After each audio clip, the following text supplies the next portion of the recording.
John's phone rang at midnight. His voice was calm and amused. "Your daughter forgot her place." My son reminded her. I didn't answer. Silence makes men who need power feel uneasy. He filled the empty space with boasting. "Think of this as a warning. Keep her controlled."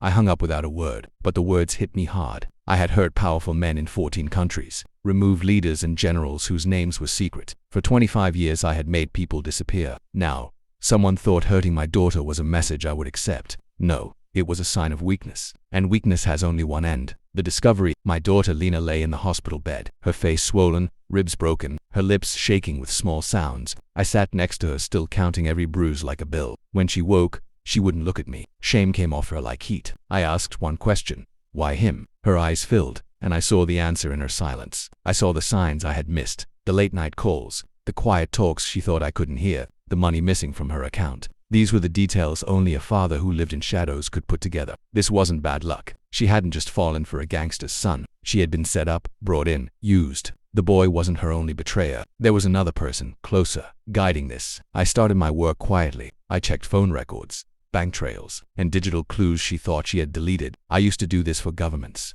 Doing it now was easy. Lena's texts told me enough. Secret meetings, promises made in hotel rooms in Chicago, words that felt more like chains than love. He controlled her not with affection, but with power. But then the trail changed. A second phone number, a second name, one she had saved as something simple. Professor. I knew better. By checking contacts and movements, I found the truth. She hadn't just been tricked. She had been introduced by someone she trusted, someone who wanted me busy and weak. The betrayal was sharp and planned. Suddenly, it wasn't just about a mob boss's son beating my daughter. It was about the fact that my wife, Emily, had led her to him. The confrontation, the proof came in a video from a hotel security camera. My wife was smiling, walking my daughter into the danger, not against Lena's will because she trusted her mother, and then leaving her there. I watched the video 3 times. Each time, my chest stayed still, my breathing steady. Anger is a luxury men like me stopped feeling long ago. Instead, I had clarity. That evening, I put the printed pictures on the kitchen counter, saying nothing. Emily walked in, saw them, and froze. Then the quick lies came. It's not what it looks like. You don't understand. She needed to learn a lesson. I stopped her with one word. Why? Her calmness broke. Excuses spilled out. She blamed debts,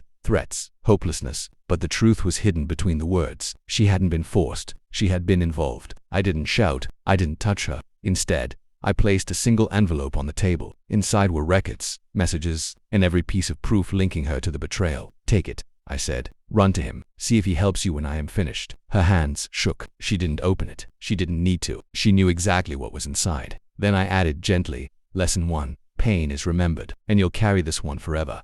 Her face fell in silent fear. I walked away, leaving her to deal with what she had done. For people like her, being exposed is like death. And I hadn't even hurt her physically. By dawn, the mob boss's property was silent. The mob boss and his guards were defeated, taken out with the kind of skill only years in the shadows can create. His son lived long enough to hear what real lessons sound like. But the real blow had already happened, not with a gun or a knife, but with truth. My wife's betrayal was now exposed for everyone to see, with no place to hide. I walked through the quiet streets as the sun rose. My daughter would heal slowly, but she would heal me. I wasn't looking for healing, only clarity. In my world, love was always a risk. Trust was a weapon given to the enemy. I had forgotten that. Now I remembered. And remembering is the sharpest weapon of all.